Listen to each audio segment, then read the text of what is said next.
Добро вечер. Недела 22 часот, време за емисија во Центар на YouTube. Јас сум Васко Ефто, почитувани гледачи. Вие сте на вистинското место. Зошто? Бидејќи во наредните 80 на минути или 1 час и 20 минути и вие и јас имаме право да знаеме вистината.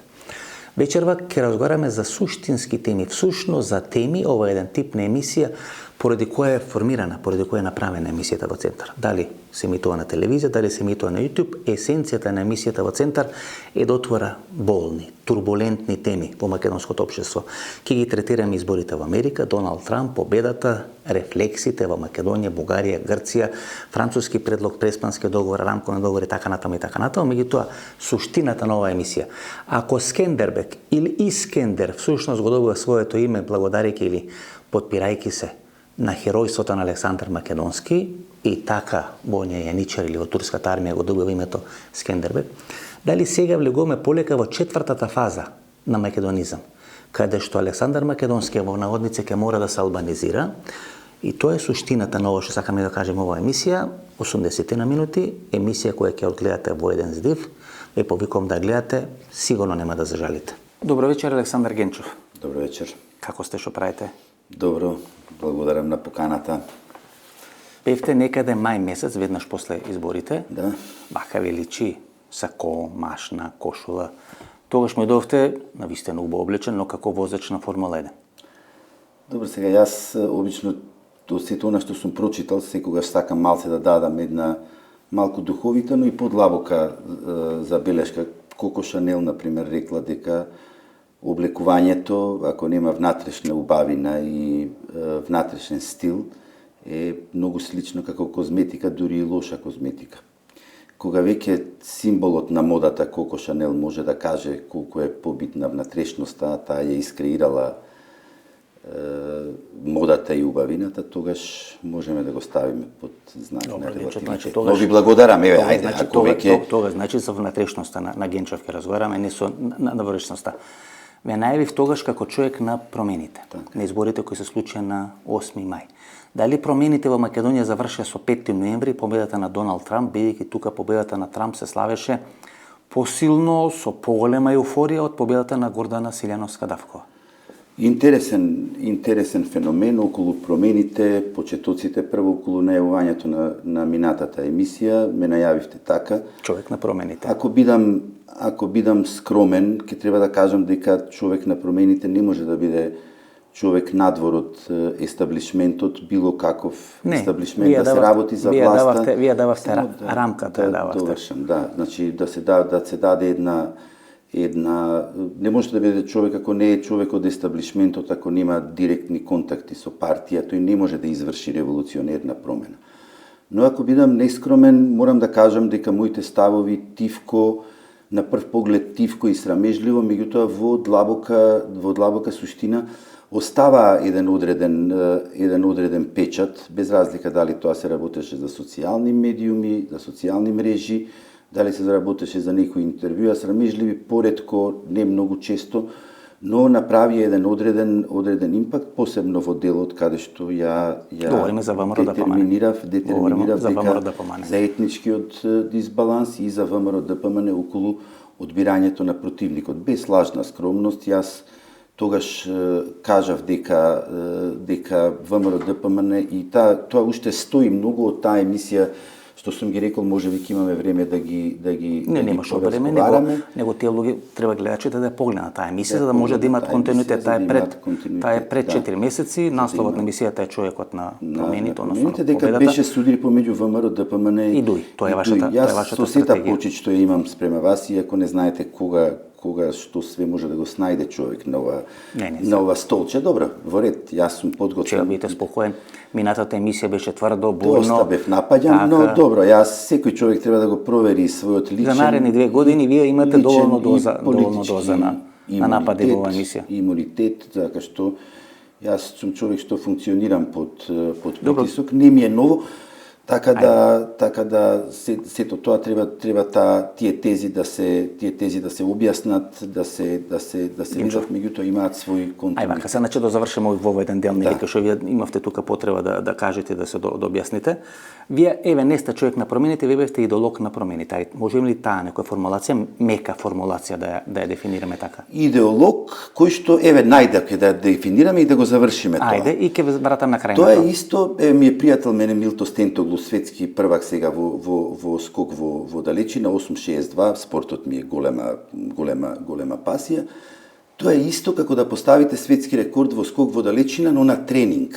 Така сум јас идеолог на промените. Тоа од Гревена е. Како од Гревена, да. Гревена, да. Тоа е границата на Грција и на природна на Македонија. Па добро, една најголемите битки од граѓанската војна е Гревена. Ете така, значи исто јас сум идеолог на промените така како да поставите светски рекорд на тренинг. Ајде да ве представам. Значи минатиот пат не ве представив доволно како што треба. Прашуваше публиката кај го најде, што го најде, иако вие додека бевме на Алфа со емисијата имавте барем 2 или 3 интервјуи, ако не се лажам.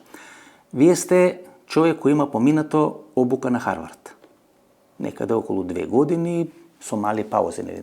Колку има втоено таму.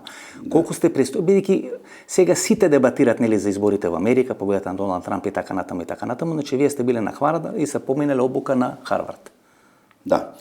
Веднаш да расчистиме, International Visitor Leadership програм во повеќе градови во Соединетите Американски држави. Една од програмите беше на John Fitzgerald Kennedy School of Government, кој што ја продолжи својата едукација во областа на International Relations, меѓународни односи, посебно во погледот на... Гинчов, која е таа програма? Тоа е програмата на Кокалис ли?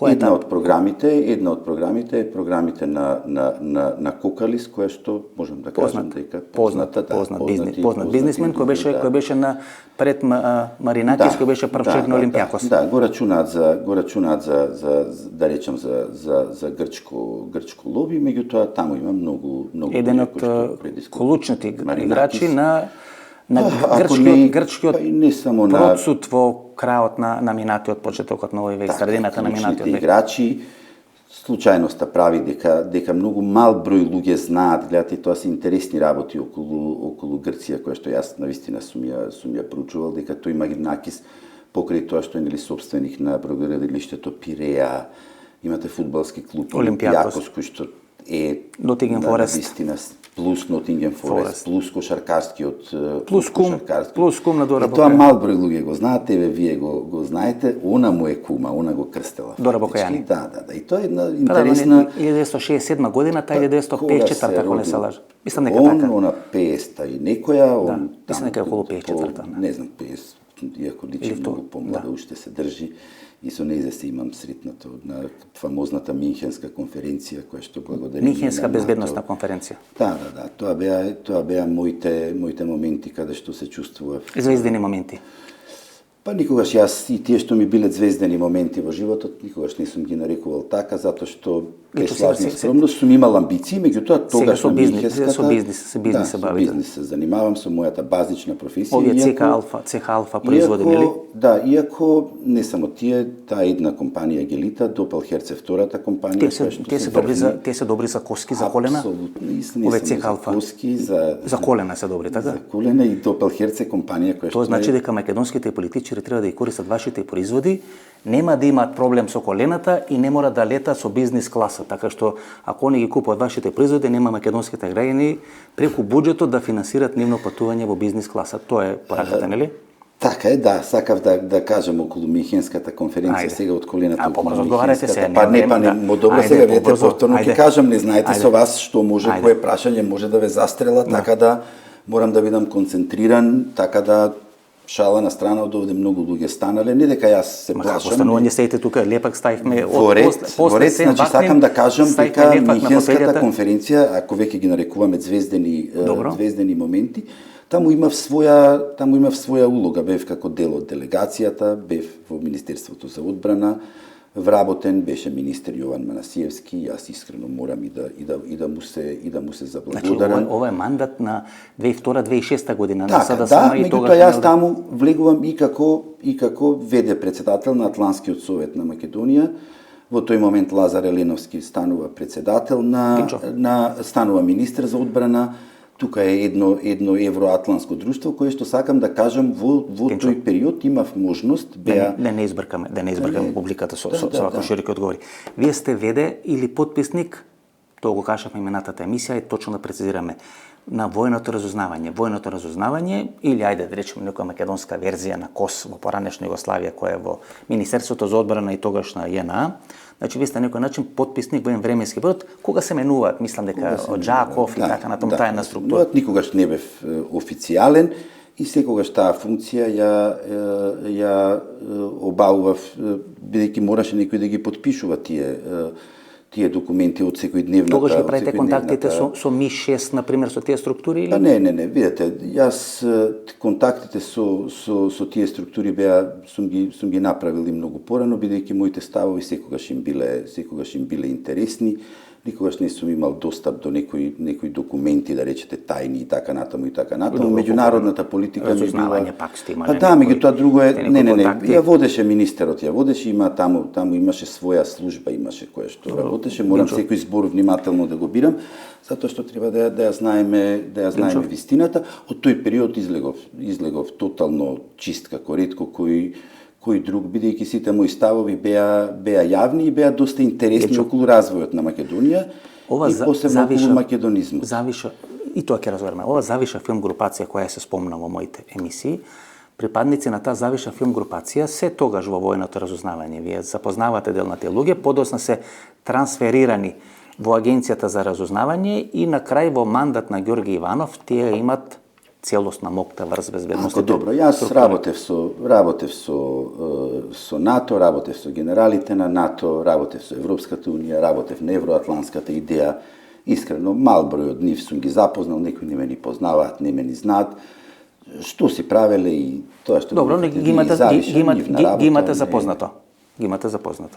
Дел од нив, да. Сега ви изнафаливме, можеме да ви ожениме, значи таква, значи една реклама ви направивме, сте били ваков, че сте били онако, значи сега сте зрел за женење, за промени, за све. Инчо, значи, ние всушност погрешен човек од Харвард сме донеле премиер да биде. Или начело на македонската влада. Тој некој курс имал таму од еден месец на Харвард, а вие 2 години, че ако тој заслужил да биде начело на влада, вие 24 пати повеќе сте заслужили да бидете начел на влада. Не би го гледал тоа така, би го гледал околу тоа колку јас работи осознав, со колку луѓе се Со Ципрас се знаете таа програма на Кокалис или на Харвард. Мицотаки, Дора Бакојани, Ципрас. Сум се среќавал по различни сепак бев на Елија Меп, јас бев покрај другото сега веќе кога веќе не е ова фалење, туку е еден процес кој што сакам да го заокружам бидејќи може еден ден да има и многу голема корист за државата. На сите овие настани, јас бев гостини на Елија Меп покрај Кокалис. Елија Меп е една од највлијателните think tankoви грчки, заедно со London School of Economy. Значи, тие се 3 Кокалис програмата, London School of Economy во Велика Британија како ментор секогаш на Грција. Повторно ќе кажам сега, со лажна или без лажна скромност, јас го допрев тоа. Јас одев на тие семинари. Друго е колку тие беа... Се знаете со Ципрас. Со некои, секако, значи тие беа гости и синот на Дора и самата Дора Бакојани и целокупната грчка... Што беше градоначалник на Атина. На Атина, да, градоначалник на Атина. Мајка му позната е, мислам, веќе сите ја знаат, значи во тој период таа ги преговараше за името, значи тогашната Минхенска конференција, самитот во Букурешт, тоа беше внатре-партиска битка помеѓу Караманлис и семејството Бакојани, после таа не се одлучи да се кандидираше нејзиниот... Клучната средба е 2007 година Бугарија, мислам Поморие се вика, тоа е 20 километри под Бургас, во хотел Нов кој беше отворен тога со 5 звезди.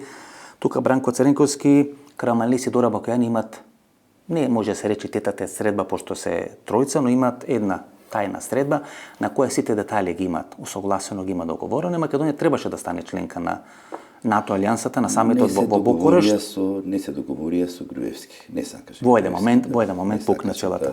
Не сакаше да попушти.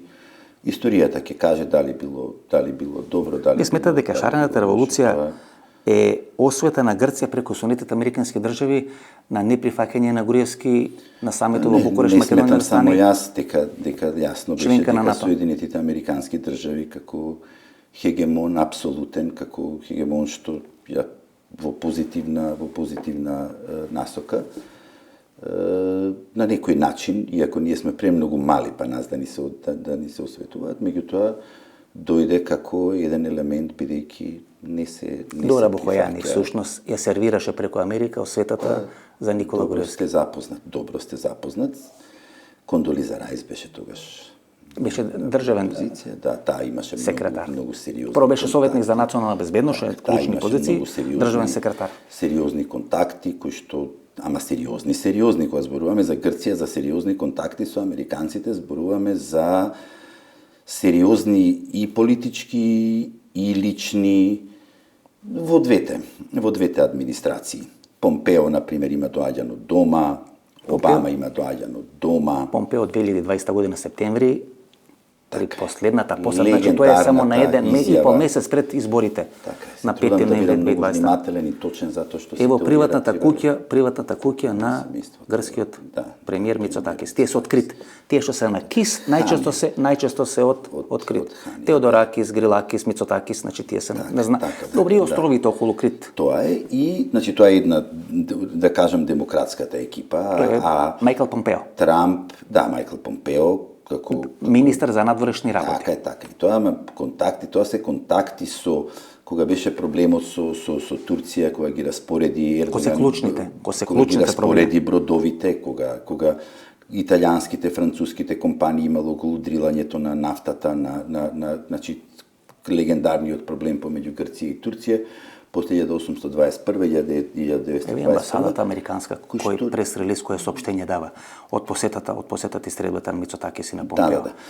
Тоа има и свечена вечера, секогаш. И видете се, испаѓа дека ние треба ние сме должни тоа да го знаеме. Ние го објаснуваме. Исто така, ако најдете на вашиот телефон, да го најдете Доналд Трамп на прославата заедно со архиепископот Димитриус, точно го знам, сега него го имаме, тоа не го знаеме. Каде што освен Great America, to make a great America again, да ја направиме голема Америка again, за единствена држава има изјавено за Грција, ајде да ја направиме Грција голема. На нивниот 25 Его прес-релиз, односно изјавите на државниот секретар, ово исто дадено, нели, од американските. Доаѓаме до Трамп полека. Значи, господинот Помпео и грчкиот премиер Кирекос Мицотакис, изјави заедно, значи двата премиери тоа да. Кај што и Мицотакис и Помпео го отварат Критското востание, кое го сметат грците за почеток на ослободување од османлиското или отоманското. Се почна од Крит. Од Критското востание, значи многу е важна таа критска линија, значи и во бизнис и во све, па дури во нафтење. Павлос Милас дојде од Крит, ама тоа е друго прашање. Не би сакал сега да го каде што видите кај е таа поврзана, значи американците кои прават Соединетите американски држави, кои прават американска држава таму 1779 година, една од варијантите, тие сака да се дистанцират од Велика Британија и од британскиот јазик, или да направат резка граница, една од варијантите да грчкиот јазик биде официјален јазик во Соединетите американски држави. Па целата она градба, Белата куќа и така натаму, тоа е во еден грчки. Тоа е во еден грчки. Усвари не потсеќа, ево. А грчкото востание на Крит 1821 година со помош во најголем дел на Соединетите американски држави, пушки и така натаму, се крива тоа грчко. Се крива тоа. И завршува таму 10 години подоцна, кога Грција ја има стадионот на Маринакис. На Маринакис. И добро, господин Гинчов, кои сите овие работи ги кажуваме како рамка. На што го темелиме ние оптимизмот дека сега Доналд Трамп или братот Трамп победил на изборите и ние сега ќе направиме растур систем. Не во Македонија, туку во Европа, растур систем сега ќе се слушат и ќе се уважуваат македонските позиции. Добро. Овој вовет го правам за да дојме до во центар или Да, сега во силото да, на клуч? добро, јас сакав, очекував да се наметне ова прашање. Фрапантно е, значи прославата на Трамп, јас лично како човек кој што се залагал за суверенизмот, кој што се залагал за етнички пристап кон секако што го има Трамп, треба да бидам најзадоволен, да кажеме, и најсреќен. Фрапантна е избрзувањето со каква еуфорија се слави Трамп без реална подкрепа. Ова го кажав Great Greece Again. Немојте да заборавате за Бојко Борисов. 2 пати. Сега дали е резиденција дома 2018-2019, да ги побарате. Мислам дека едната е во белата куќа, на другата што ја гледам конфигурацијата да не погрешиме, не е битно што е приватната резиденција на Трамп на Флорида. Значи едната е, мислам, колку што можам да видам. И малите бебиња и врмчињата на гранки знаат дека Бојко Борисов е сега пресреќен. Бојко Борисов може директно да му сврте на Трамп. Значи, за разлика... Ова ви е точна информација, Бојко Борисов може директно да му сврте на Доналд Трамп. Значи, во овој момент, многу добро го кажавте ова. Значи, сега ние сме во еуфорија. Грција, погледнете како делува со Соединетите Американски држави. Но Грција мирно, гледате, Бојко не таласат нешто ниво. Ние и Србија како да сме победници на Олимписки игри, па тоа е една еуфорија, па победа, па и така. Дете знаат зошто е тоа малку не дипломатски. И самите тие ќе речат, чеки бе, овие ние не славиме толку колку овие. Па не се слави толку во Мајами и во Аризона, колку што се слави во Бања Лука и во Скопје победата на Доналд Трамп. Тоа е еден специфичен момент кој што може да испаднеме и многу наивни. Да се вратам само на Бојко. Сите анализи кои што укажуваат, сега доаѓаат неговите звездени мигови. Значи може Марија Габриел да не биде кандидат за премиер, може Бојко Борисов може и сам, го бе остават Марија Габриел. После 4 години на мраз кај демократите, кај што од тие 7 избори он на 6 победува, на 1 победува Слави Трифунов и на 1 мисля. Дури ако сакате да бидеме реални, да бидеме точни, бидејќи секоја емисија треба да изобилува со точни анализи. Да, некој ќе анализира по една година. Со точни анализи, која ќе анализира по една година, Трамп е многу близок, да речам, и со структури на Атака, дури и со Костадин Костадинов на Возраждение, да. Која сметат проруската партија, нели? Која произлегува? Сега веќе таа се приближува, ако има наредни избори, што мислам дека нема да има, мислам дека ќе направи сега Бојко влада, посебно со оваа промена во Соединетите Американски држави, мислам дека ќе направи без разлика дали ќе ја стави Марија Габриел или Даниел Митов, ако направи Бојко влада, тогаш или самиот тој може би да биде својство Румен Радев ќе преговара со Мицковски, ако Бојко Борисов ја направи влада. Во оваа констелација на Соединетите Американски држави, позицијата на Радев е веќе обезвредната. Така е, ме поттикнавте нешто околу славењето и околу јас лично, нели, од причини на станавте вие со кола, извртевте ни Скопје, свиревте. Не, јас никогаш тоа не го гледам така, затоа што председател на Соединетите Американски држави не се бира за 4000 години, не се бира ни за 400, се бира за 4. Треба да бидеме свесни дека ќе дојде друго. Ко победи Џо Бајден минатите избори во Косово, односно во Приштина свира албанците, труби и така натаму. Сега свира македонците, за победата на братот Трамп. Секое свирење пред време и ситење може да биде доста контрапродуктивно. Значи може да биде што ние очекуваме од победата на Трамп за толку екзалтирачки да ја славиме. Сега ние ја славиме екзалтирачки победата на Трамп, ова што ќе го кажам сега веројатно нема да им се допадне на гледачите, но добро, многу работи што сум ги кажал, дел им се допаѓале, дел не им се допаѓале, се сурово искрени, меѓутоа ако има нареден предлог, Марта Кос вели дека нема шанси да има нареден предлог. Замена за францускиот. Замена за француски, промена на преговарачката рамка, таа во никој случај со овие констелации не би била Марта Кос во наша корист. Новиот еврокомесар за проширување. Недела е денеска. Новиот еврокомесар за проширување. Прва изјава и беше за наши уши, за нашата завеса што ја имаме да не сакаме да го слушаме тоа. Незината изјава беше одговор на прашањето на бугарскиот европратеник Андреј Ковачев. Ковачев ја праша, дури таа толку одговори јасно што Одговорот на првото прашање е не. Одговорот на првото прашање е не. Кај нас не ја има дадено таа изјава.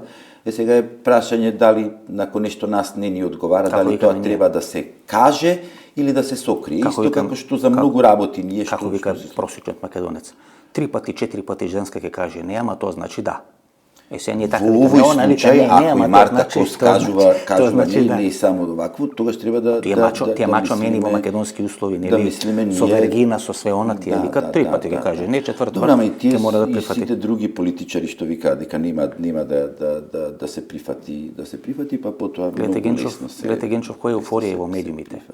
Мицкоски со Гренел, со овој, со оној, значи ние добиваме братот Орбан е главен тука и така натаму, ние како колонија на братот, сега победуваме и растураме. Гренел беше символика на нели германски амбасадор, преговарач, беше символика на преговорите помеѓу Србија и Косово.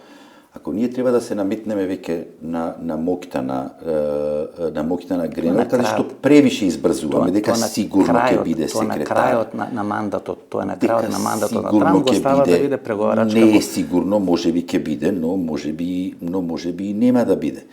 Точно е, Гренел има едно влијание на Балканот, посебно е неговата улога интересна сега нели во сорушењето на зградата, не сорушењето што не е поправена зградата. Најавеното рушење на зградата на генералштабот на поранешна јена, тамо да се направи резиденцијален и хотелски комплекс кој ќе го гради семејството на Доналд Трамп.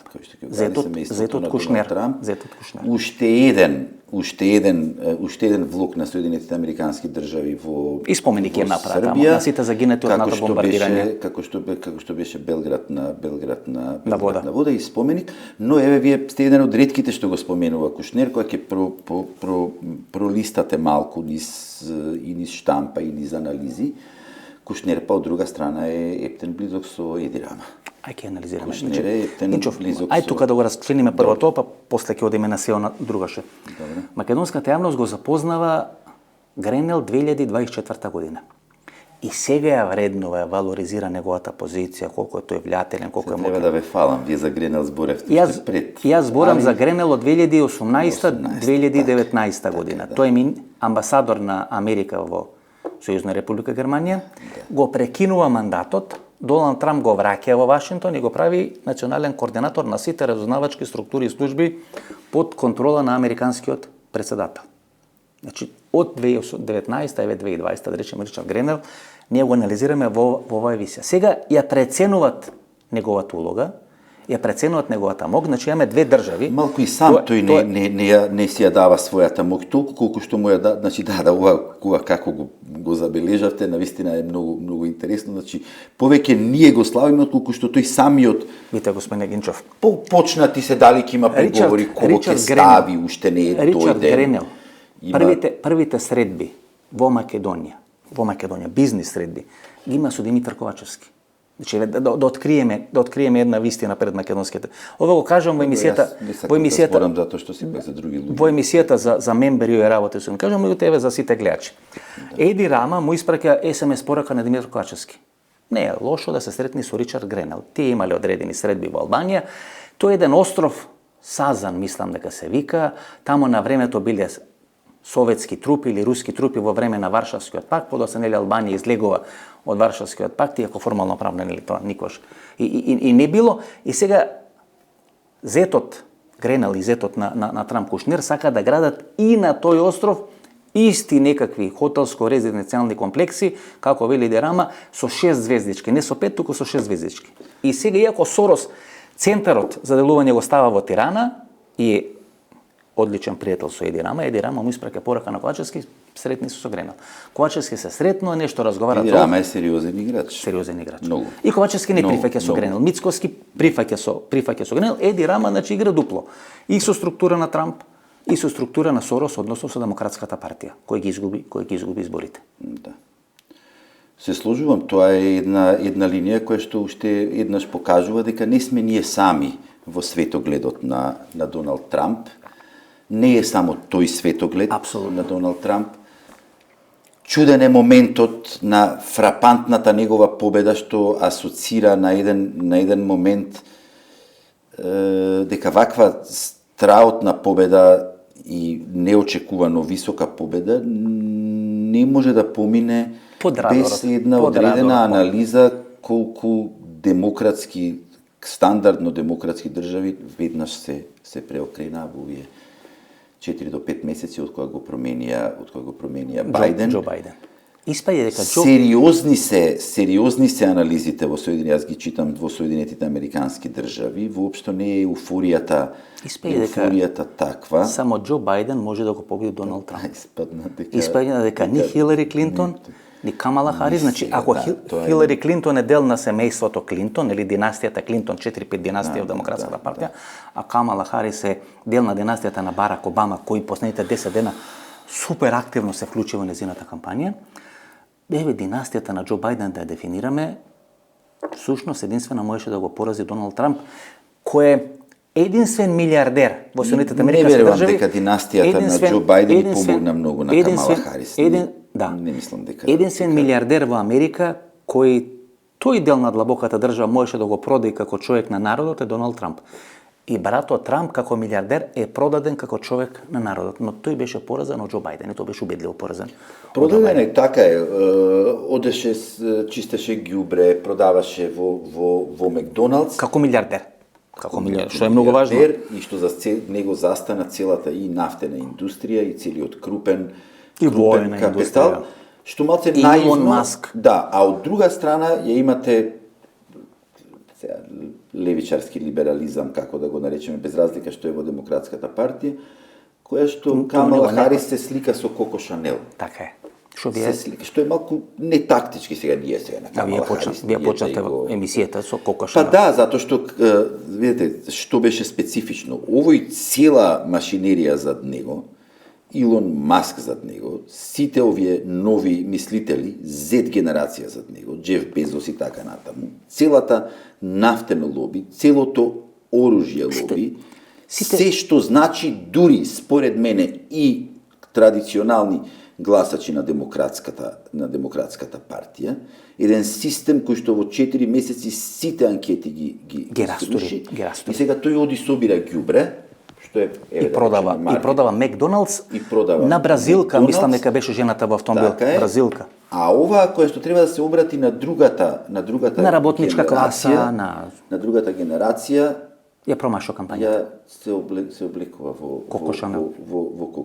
Вие не носите другиот дел на Трамп, вие не носите нешто Шанел, нешто таму. Не, добро. Си носам јас, имам да не ме критикувате. Дојдов прошлиот пат, беше многу добра мајчка. Вака величи сако машна, бела кошула и така, тоа си е. Зења не е комицковски, не е зења, колку што можем да видам. Не, добро.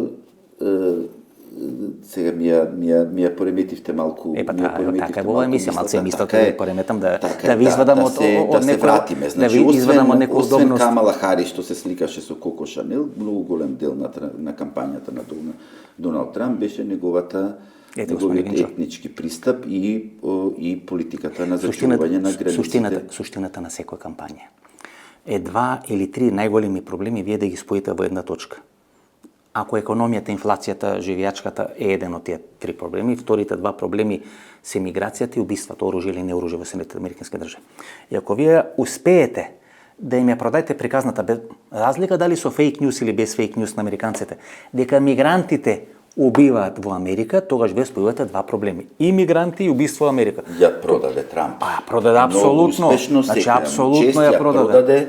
Ја продаде максимално. Изгази. И тоа ја продаде и кај традиционалните демократски гласачи, со тоа што ризикот, пресметаниот ризик, слично како ВМРО-ДПМН нешто направи со неколку општини, како што беа со мешано население Бутел, Куманово, Скопје, каде што направи обединување на национална основа.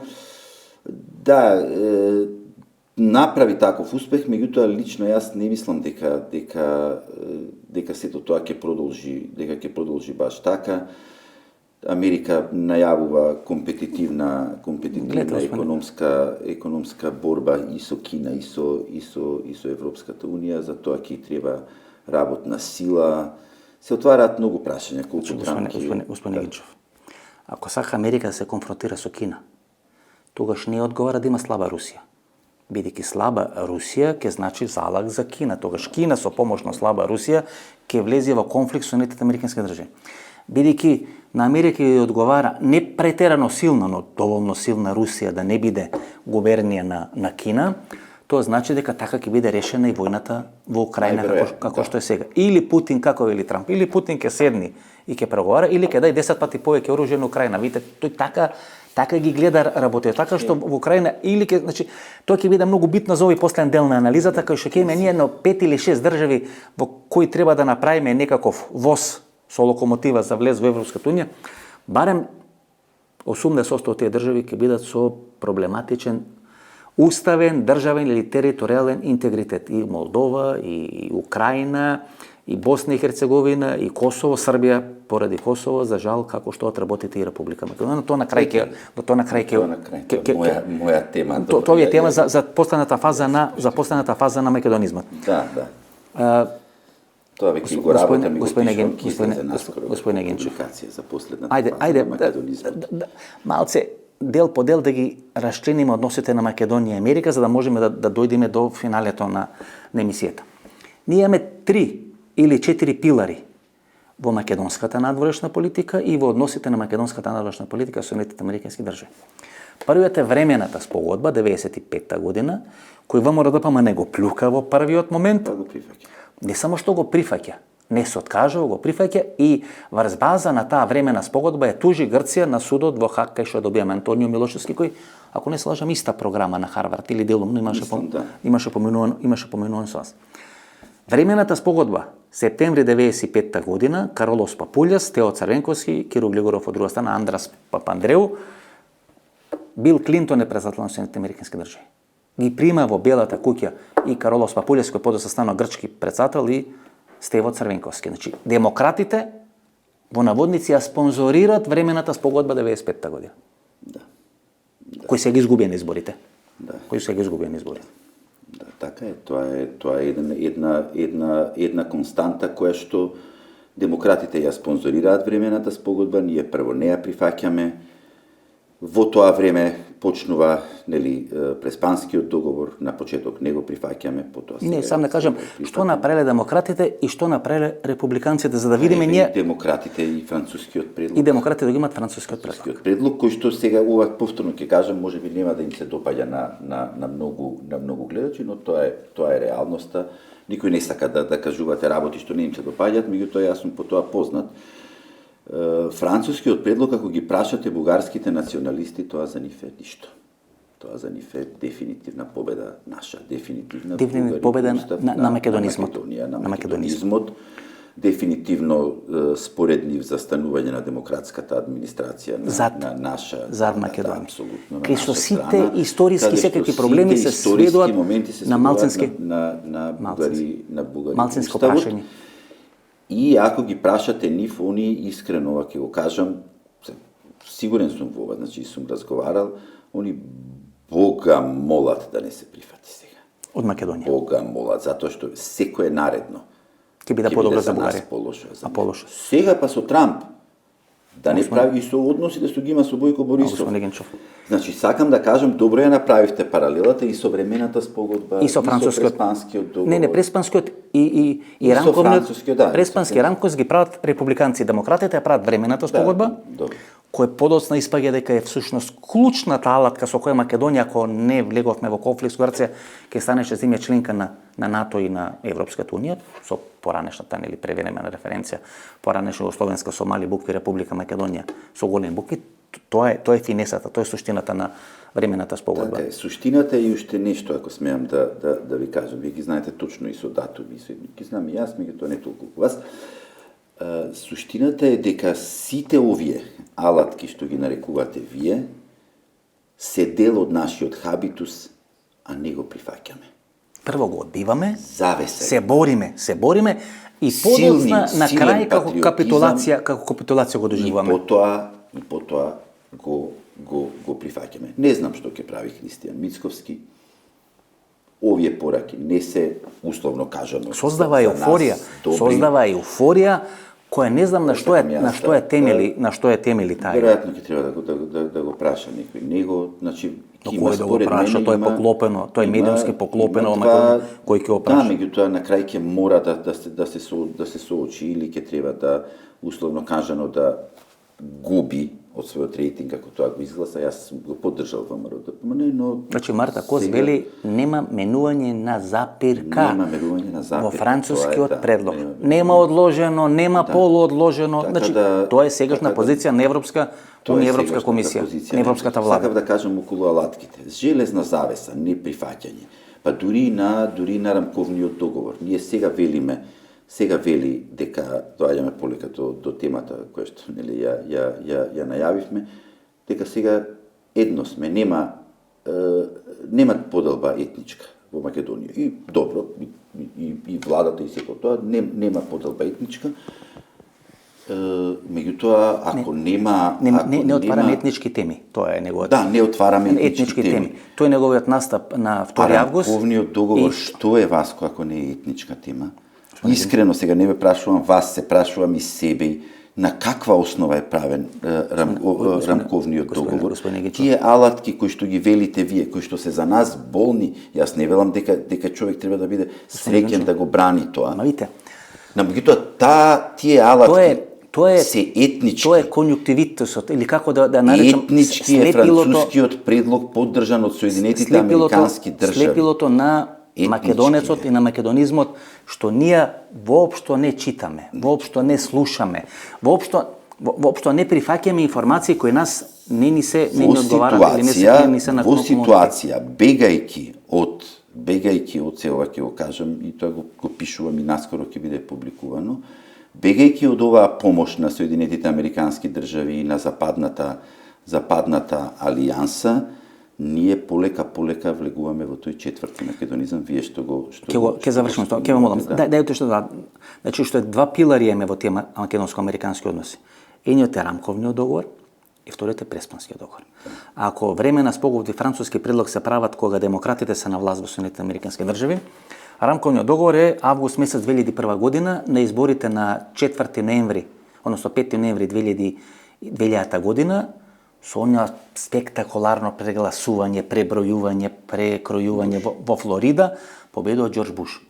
На 20 јануари 2001 година Џорџ Буш го заменува Бил Клинтон на функцијата председател на Соединетите Американски држави. Борис Трајковски има она прва посета и средба со Џорџ Буш тамо некаде април-мај, после која се враќа и Македонија влегува во нон-пейперот. Од тога сме немале посета на американски председател, така или? Мислам дека имаше Владо Бучковски во овалната соба 2005 година. И почнува, нели, го протеруваме овој што беше на ОПСЕ и почнува рамковниот договор.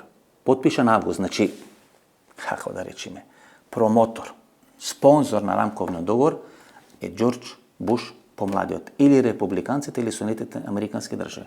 Значи, рамковниот договор е третиот пилар и четвртиот е преспанскиот договор. Да, никогаш не заживеа, што е многу за 4 индикативно. пилари. Никогаш не заживеа до крај. Кейт Мери Бърнс, Доналд Трамп прв мандат 2018 година. Кейт Мери Бърнс, која заедно со Џефри Пајет го прават, го пишуваат преспанскиот договор. А Џефри Пајет за ова наша публика или за овие гледачи кои нели сега со екзалтација ја напаѓаат Викторија Нуланд, а го бранат братот нели Доналд Трамп. Џефри Пајет е амбасадор на Америка во Украина 2014 година. Мајдан кога се прави. И од тамо го носат амбасадор на Америка во Грција. Десна рака му е Кейт Мери Бърнс, го прават преспански и не ја носат во Република Македонија. Ние никогаш ова мора да го кажеме пред македонската јавност, значи тие мора да го знаат ова. Да ја знаеме линијата. Како функционира таа политика? Да, посебно и од аспект дека ние никогаш до крај сите овие алатки не ги прифативме со лажно покривање, со слабо покривање на некаков патриотизам, додека според мене внатре во државата се случуваат други сериозни, да речам, процеси кои што воколку останеме надвор од европското семејство ќе бидат, па можеби не лоши за Македонија, но ќе бидат специфични. Тогаш веќе оглед Господине Генчов, на 4 ноември, значи тоа е еден ден тука, нели, атентатот на Лигоров е на 3 октомври, 4 октомври 2019 година, Мајкл Помпео, државен секретар со кој почнавме, нели, ова анализа за Америка, доаѓа во Македонија, во Охрид. Тој е последна посета на државен секретар, претходно имаше 19 години пауза пред него друг државен секретар. Наслов на весниците во Македонија на порталите беше изјавата на Помпео. Чувајте се од Русија, од Кина, рече државниот секретар на САД Помпео во Охрид. И слушате ја изјавата. Срцата и умовите, значи ова е цитирана изјава, преведена изјава. Срцата и умовите на граѓаните на Северна Македонија, тој употреба не јас, треба да ја водат државата напред, а не руските ботови на социјалните медии. Видите, која е суштина? Не руските ботови на социјалните медии, туку срцата на граѓаните на Северна Македонија. Би сакал да ве предупредам. Неучеството на Кина во полето на чувствителни технологии и нивната стратегија за подмитување при обезбедување на сделките. Автопатишта, пруги. Како да бил видовит? Како да бил видовит? Мајкл Помпео како да не кажеш сега? Министар за надворешни работи на Доналд Трамп, а ние славиме победа на Доналд Трамп као братот Путин да победил во Америка. Да. Така е. Ова е добро, историска се. Не историска, но изјава колку добра, модерна, едуцирана дипломатија може да ги предвиди. И во време на Кейт Мири Бърнс, пристаништето во Александрополис е центар за НЛГ. За тој течен. Станува. И ние се врзуваме тамо, значи да не бидеме завис, значи символот на македонско-грчкото спојување. Тој е најдобар амбасадор на Америка во Македонија. Дури ние го фалиме Кристофер Хил, ја мислам дека од Кейт Мири Бърнс сме немале. Гледате, господин Генчов, кои работи ќе кажеме? Македонецот ја пика главата во песок и не сака да ги слуша. Ние победуваме сега, се налепивме на таа српска курир пропаганда и формер пропаганда, брато, Трамп, растори. За многу работи ние имаме таква една завеса пред нас на неприфаќањето на реалноста. Тоа е фрапантно, чудно. Железна е дури завесата. Не допира до реалноста. За многу работи јас што ги истражувам посебно во македонско-албанските односи, така да не знам, веројатно ќе треба, ни недостасува малку лидерство, недостасуваат луѓе со широки визии, со познанства, сега е. Господин Генчов, може да ве прашам нешто? Вие го прифаќате етничкиот принцип, така? Да, секогаш. И сега сакам да го проанализираме тој ваш концепт, бидејќи така завршивме минатата емисија и многу од публиката, гледачите рекоа, требаше човекот да го прашаш, требаше праша за тоа. Косовското прашање Доналд Трамп е склон да го решава врз база на етнички принцип. Да, и не само косовското е спремен да го решава и прашањето во Босна. Завесата железна е што сме ние спремни. Едно треба сите политички фактори. Ова е многу битно. Сега ќе почнам. Ќе кажете и најбитното што треба да одговори политичката јавност, мислители, аналитичари, па дури ако сакате и високите научни институции, академијата, треба да одговори имаме во Македонија етнички победници или немаме. Што значи тоа? Тоа е суштината. Што значи тоа? Тоа е суштината дали имаме македонски победник и дали имаме албански победник. На избори, да. До сега јавноста, како при формирањето на владата, нашиот став е дека кој има 61, ЕНД формира влада. Унитарна Македонија, една Македонија. Ако сме едно, се создава нов македонизам. Може би ќе ме прашате после, може би ќе го објаснам сега да не одам од тема на тема.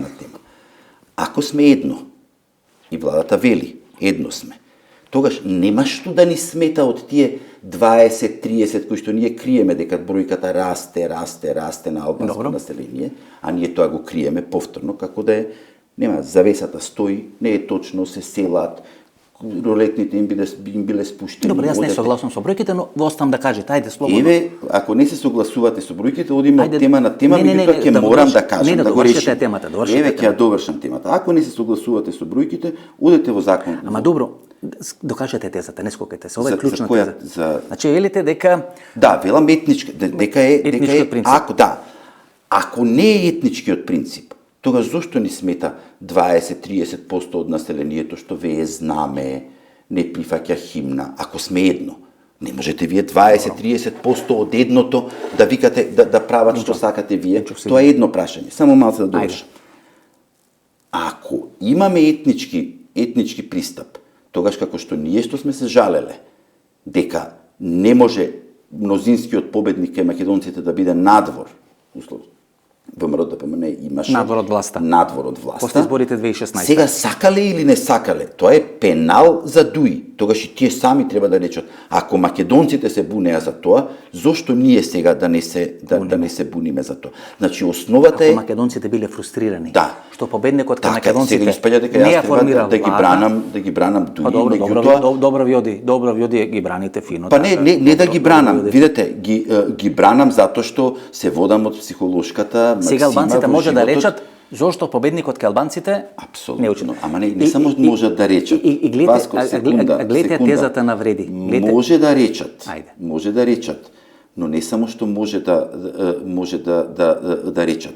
Туку тоа е еден вид реалност каде што ние сме се повикувале на тоа. Тие сега се повикуваат, добро. И тоа е рамковниот договор, уште еднаш. Ќе се вратиме, ќе вам молам. Значи, целата американска администрација вели дека треба да се почитува рамковниот договор. Три договори се. Добро. Три договори. Односно два договори и еден договор во настанување. Тој е рамковен, тој е преспански, тој е француски, односно договор за влез. Сите се етнички. Сите имаат етнички елементи. Овој конституционални малцински права, но се повикува. Сите имаат етнички елементи. И францускиот предлог се повикува на преспанскиот договор. Да. Така што преспанскиот се повикува на рамковниот, основата е рамковниот договор што ни се случува нас е тоа дали ќе имаме етнички победник.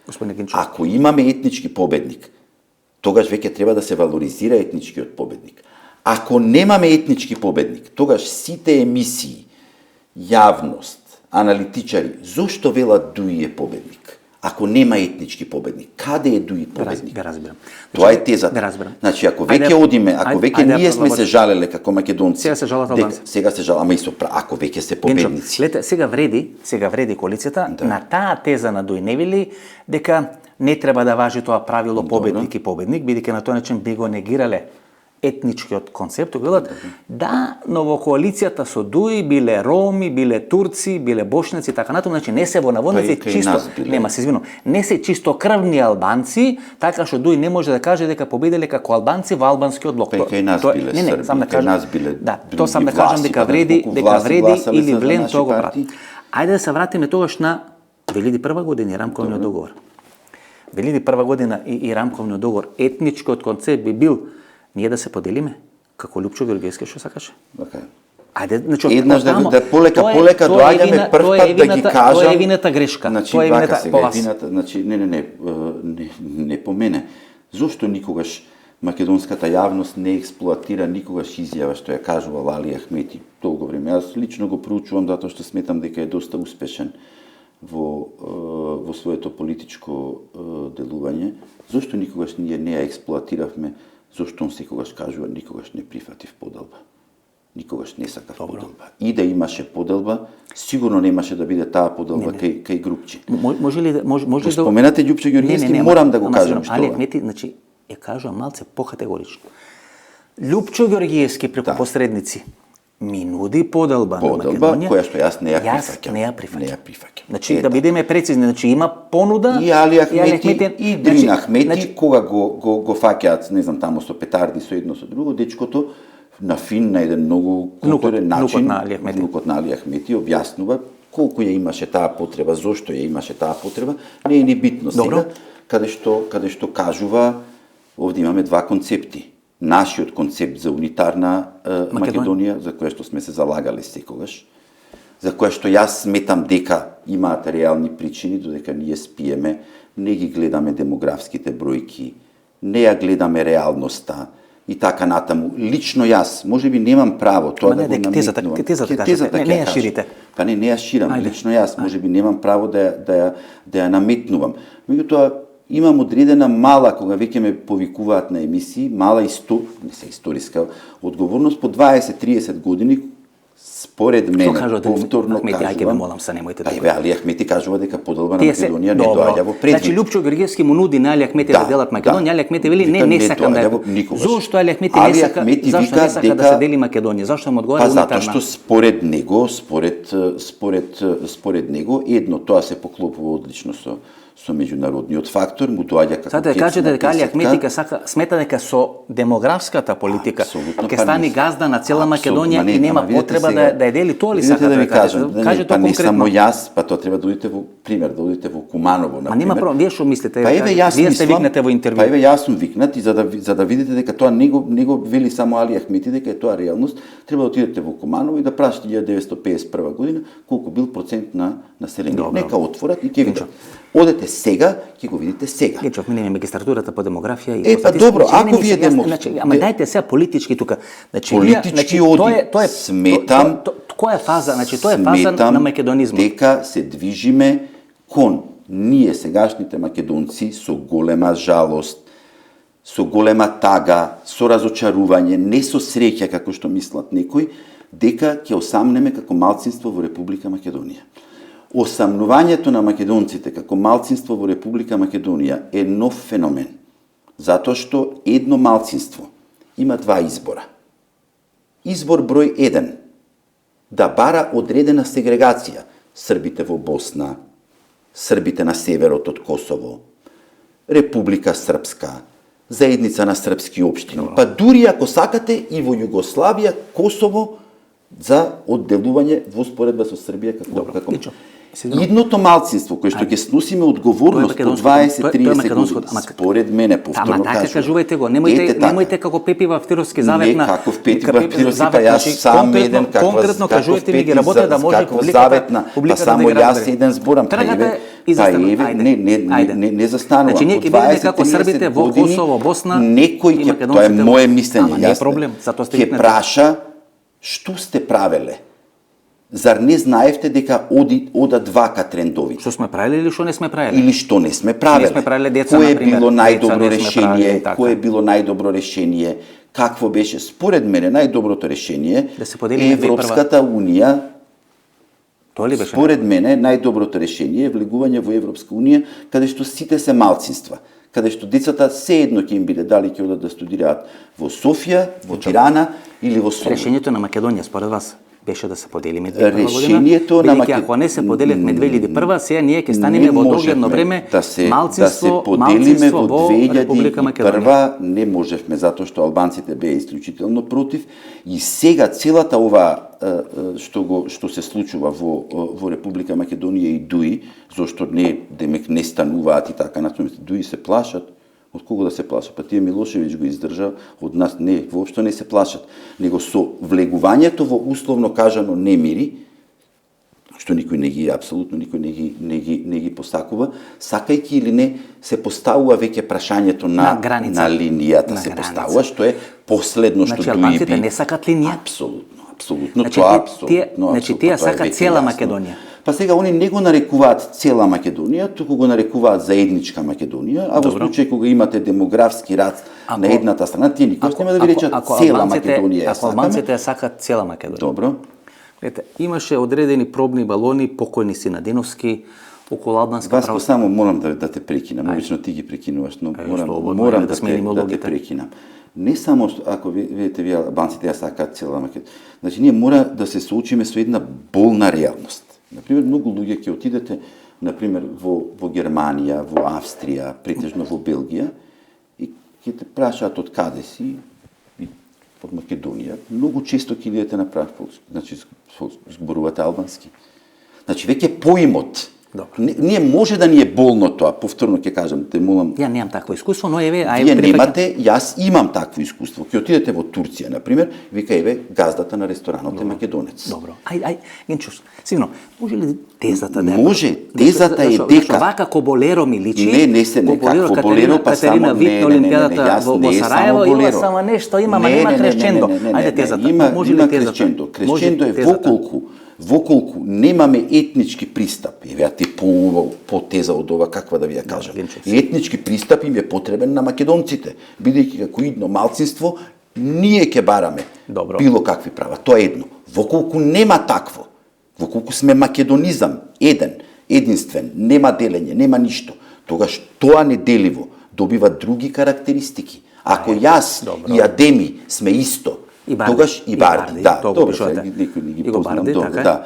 Значи, ако сме исто, тогаш веќе ние треба, како што и се случува сега, за фудбалската репрезентација. Ако вие Изет Меджити сте исто, Добро, ако сме јас и Изет и Меджити тоа е исто, основа на македонизам, да, тоа тогаш добива веќе нови карактеристики. нов македонизам. Тоа е Тогаш не е- четвртиот тогаш- македонизам. тоа не е Тоа Гоце е Делчев. четвртиот, тогаш не е Гоце Делчев, не е ниту Лазо Колишевски, не е ниту некој Србољуб, не е ниту Александар, Кој е? не е ниту некој Филипос, Кој е? Филип пријател Кој е? на коњите. Тоаш Александар.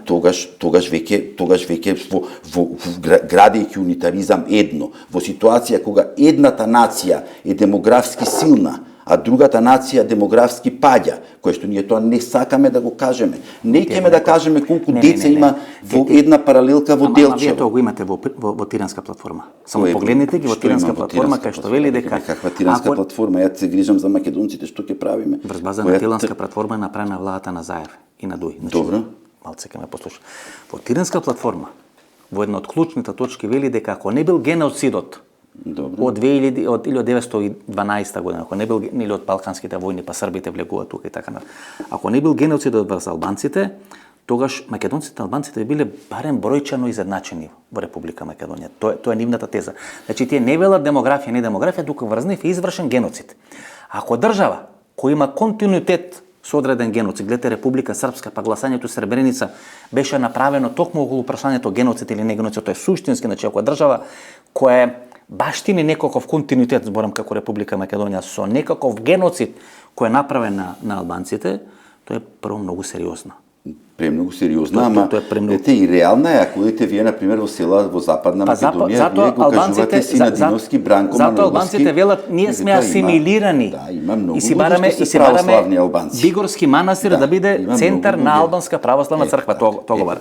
И јас тоа само сакам да го кажам. Четвртиот македонизам. Во ситуација Четвртиот кога ние македонизам. ги одбиваме сите алатки на меѓународната заедница и на Соединетите Американски држави, да не ги прифатиме, се отвара четвртиот македонизам. За да им биде полесно на гледачите, што се значи кој е четвртиот? Тебе донесов точно Ако беше да кажеш. првиот Александар, Тесалоника, Добро, Филипос, пријател не Филип, мислите Филипос дека Маконите. дека сега Александар Македонски ќе ни се врати Апсолутно. каков лидер на четвртиот. Па го кажав јас тоа пред Но 10 години. но со го мајка кажав. Олимпија, Не го кажав само кој е јас, кој го има каже илирско, Јарбент Лала и кој го има- кажуваа срамежливо и другите. Значи тоа е првиот македонизам. Вториот, да речам Гоце Делчев, Даме Груев и така натаму, дејците на ВМРО и така натаму. Третиот на Лазо и на Колишевски. Србољуб Добро. и на И Милан четвртиот? Панчевски, Белград силен, влијание Така на е. Белград И кој е во четвртиот? Македонија, само малку силна ману, силна академија, која што до ден денеска е под влијание, за жал, уште на комунистички умови и не можеме да ги извадиме. Тоа е третиот македонизам. И четвртиот македонизам е, се знае кој е, партија Адеми, како да кажам, сега да не, значи четвртиот македонизам е кога ќе кажат дека треба да имаме една унитарна држава. разберам, Само само не се плашите од тезата. Премногу не се Ајде. леле, јас да се плашев, не можам да дојдам тука да го зборам ова и да го пишувам затоа што немам Кој е зашто да се плашам, кој е четврти затоа што е македонизам? тоа реалност. Кој е Четвртиот македонизам е кога ќе прочитате книгата на Арбен Лалај и кога ќе кажат дека ако треба да имаме една историја заедничка, во таа историја Александар ќе го наречеме лека е мат. Тоа е четвртиот Тоа македонизам. веќе кам цело време. Тоа е четвртиот Ова сме го- македонизам, кога за ова Гоце сме- Делчев ќе се каже дека каков бугарин, каков македонец, мајка султана православно албанско население во северна Грција. Вие го имате Четвртиот, па сум го истражувал си цело време, го гледам тоа.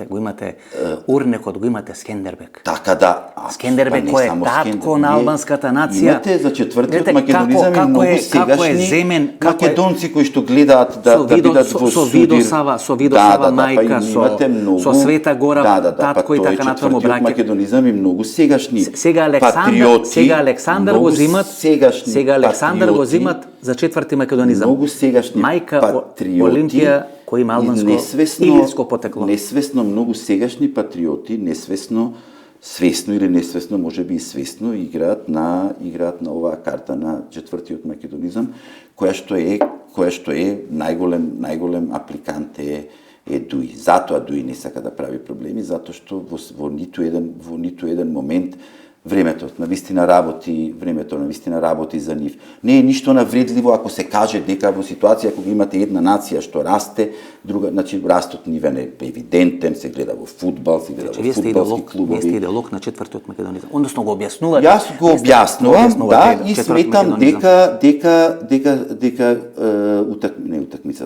над преварот, иако утакмица е домаќинец збор. Ако вие сте на вечна црвена звезда, вие вообичаено да викате утакмица.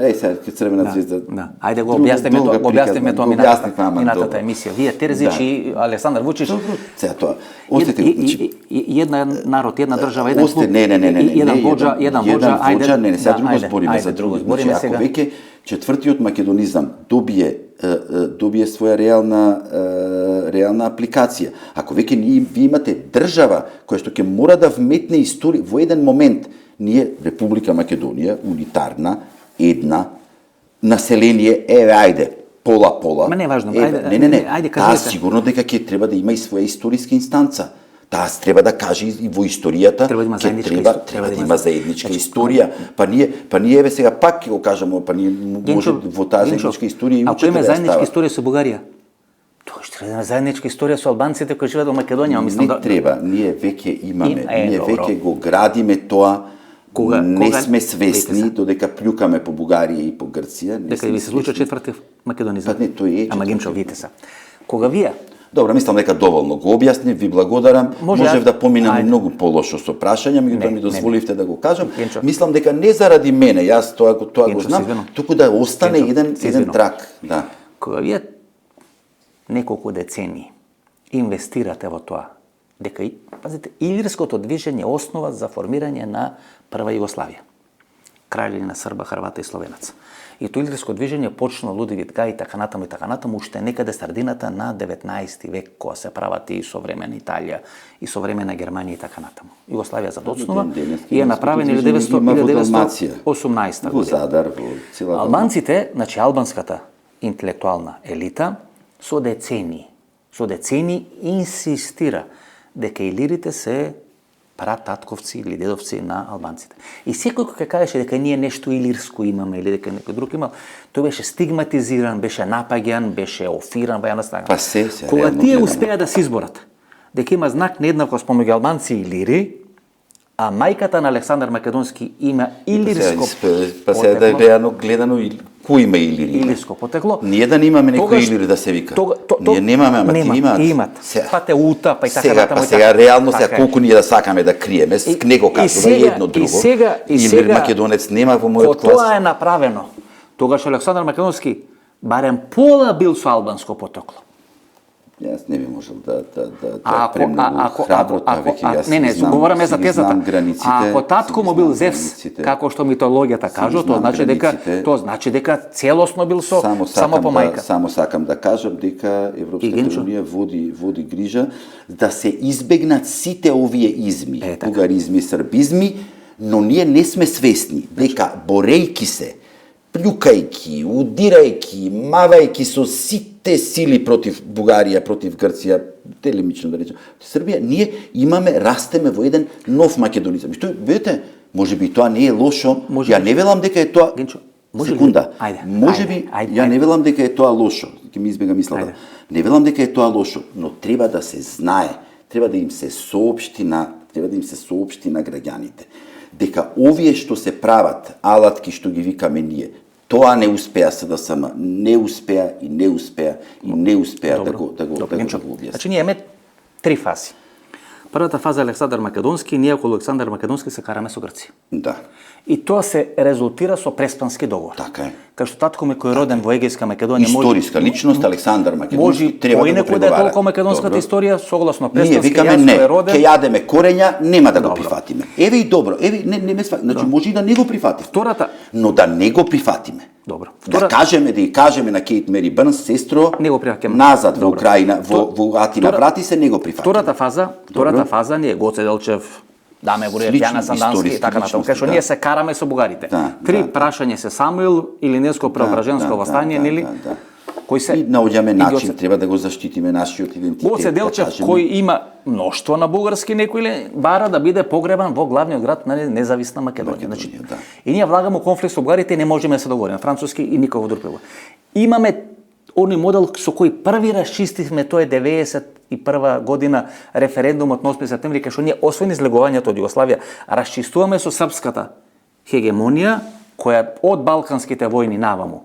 Кај што велат тие, ако не можеме македонците ги направиме срби, тогаш ќе ги дебугаризираме, односно ќе македонците не смеат да имат бугарски чувства и ќе ги направиме македонци како преодна фаза да ги направиме дел Јужна Србија, Јужна Бановина така. И ние и тука и сега го викаат уште тоа многу број на Срби, уште тоа го вика, само тоа не се експлоатира. Бегајќи од тие три, ние влагаме во четвртата фаза во македонизмот. Без да имаме, тоа е основата што сакав да ја кажам. Напреден свет, висока демократија, висок либерализам, прифаќање на западните вредности, прифаќање на вредностите на Западната алијанса, затоа што во спротивно Македонија и македонците забот на времето со сите овие договори. Американците ни помагаат да се го зачуваме, македонизмот, мислам тоа е суштината што Апсолутно. И ние не прифаќајќи тие што ни ги дават несвесно на ние одиме во четврта фаза на Тоа е тоа, мислам дека добро го лично јас пишувам, имам многу повеќе податоци околу демографија, околу број на родени деца, околу како се движи сето така да сакам Љупчо Ѓоргиевски го зборуваше тоа, веќе и тој запре него. Сакам да финализираме целата работа. Една од последните акции, операции на Доналд Трамп е заедничка средба на косовскиот премиер Александар Вучич во овалната соба. Историска средба, да. Кога го тогаш после се прекина, го смени. Кога го натерува Вучич и косовскиот премиер да отворат амбасади на Косово и на Србија во Ерусалим. Кај се сетивте, да. Во Ерусалим. Двете, да. Глед. Не постои во модерната дипломатија. Ки ги зајакне Трамп, двете ки ги зајакне сега. Една држава. Двете ки ги зајакне сега. Да има две амбасади. И србите и албанците. Во моментот кога Вучич прифаќа Србија да има амбасада во Ерусалим и Косово да има, тоа е Вашингтонскиот договор помеѓу Србија и Косово. Се прифати Вучич, сега треба и Курти да прифати. Значи Вучич прифати дека постои Косово и постои Србија. И тој Доналд Трамп сега се враќа, уште 2-3 минути ќе ве молам, Доналд Трамп се враќа сега на чело на Америка. Да, со агенти кои што ќе бидат етнички решавање. Тоа значи Северно славиме... Косово, што Вучич вика една педа да спасам, една педа, тоа значи Северно Косово по етнички и Република. За Република Српска. Украина ќе биде решавана по тој принцип. Молдова. Ние сега како Гренел исто тоа е тоа. Па Гренел е архитект на етничкиот концепт заедно.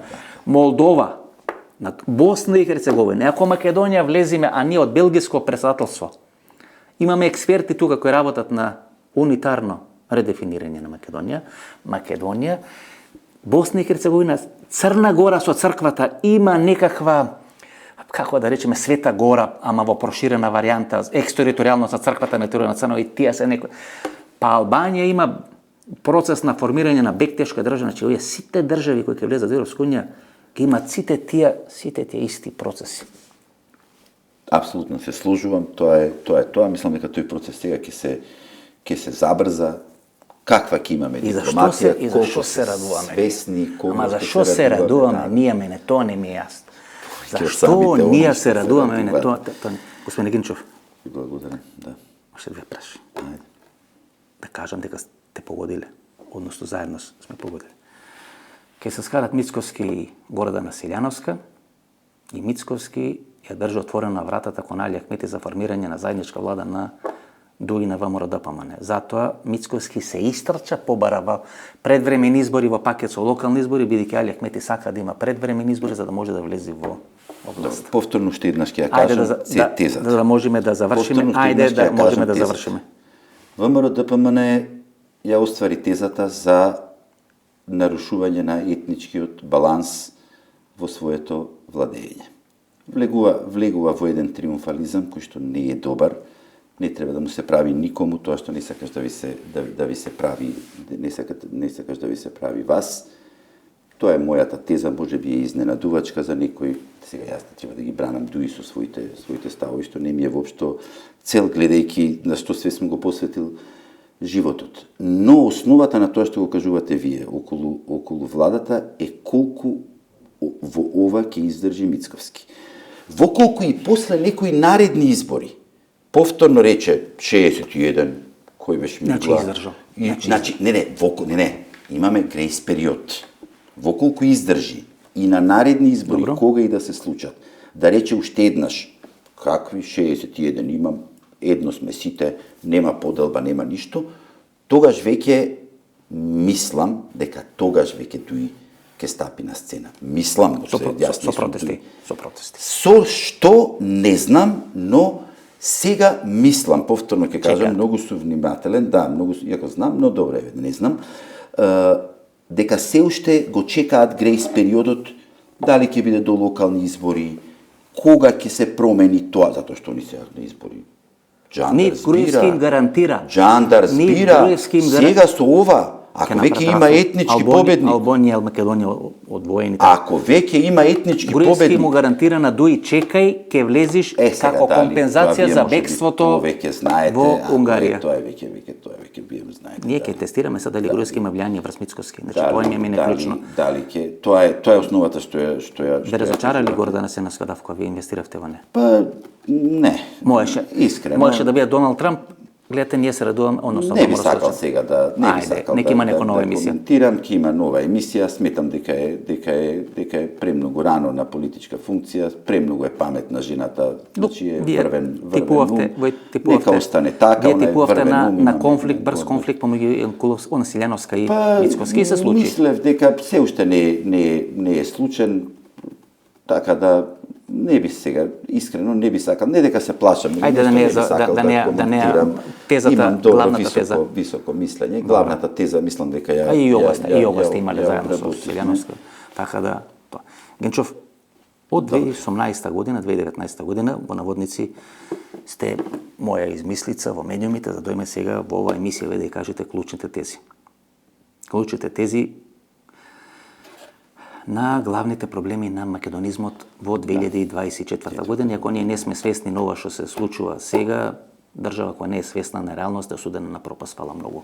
Не беше задоволство. Мислам дека направивме одлично. Па мислам дека да, разговараме. Биде публиката во едно сосема друго светло. Очекував да биде малку по да речам пожустро, меѓутоа јас бев доволно подготвен, ова столче е секогаш жешко.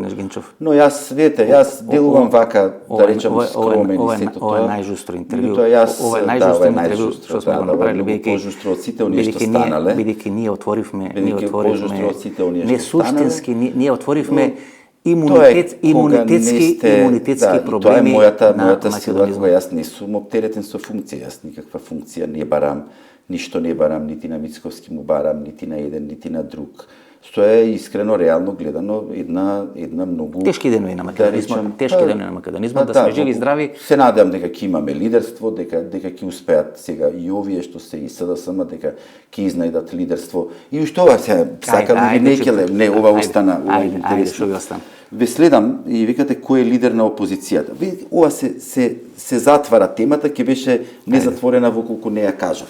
Повторно доаѓаме. Унитарност, имаме етнички. Вие викате кој е лидер на опозицијата. Ако е владеачка партија ВМРО ДПМН, а во секоја земја втората е лидер на опозицијата, тоа и треба.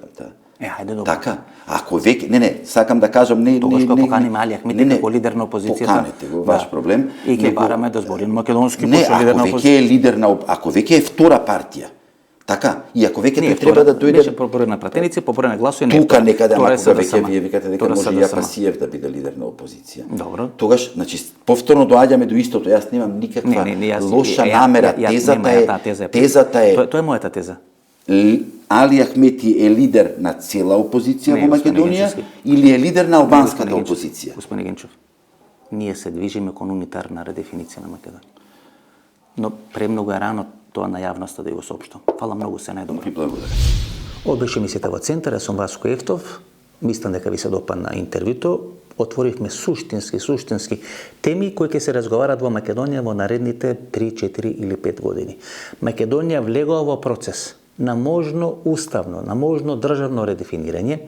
Ќе видиме во кој правец ќе од сите те работи, како ќе бидат реализирани сите те работи, меѓутоа препреките, премрежјата кои се наоѓаат пред Република Македонија се многу сериозни и ако ние не почнеме сериозно да се однесуваме, тогаш може Вардар да не однесе со се вода, односно фрлајќи ја водата од легенчето во кое го миеме бебето, заедно со прлявата вода да го фрлеме и бебето. Ова беше емисијата во Центар. Гледате емисија за мембери или анализа вторник 2 часот и 30 минути, ново интервју недела 22 часот, до вторник и недела. Пријатно вечер Македонија, каде и да си.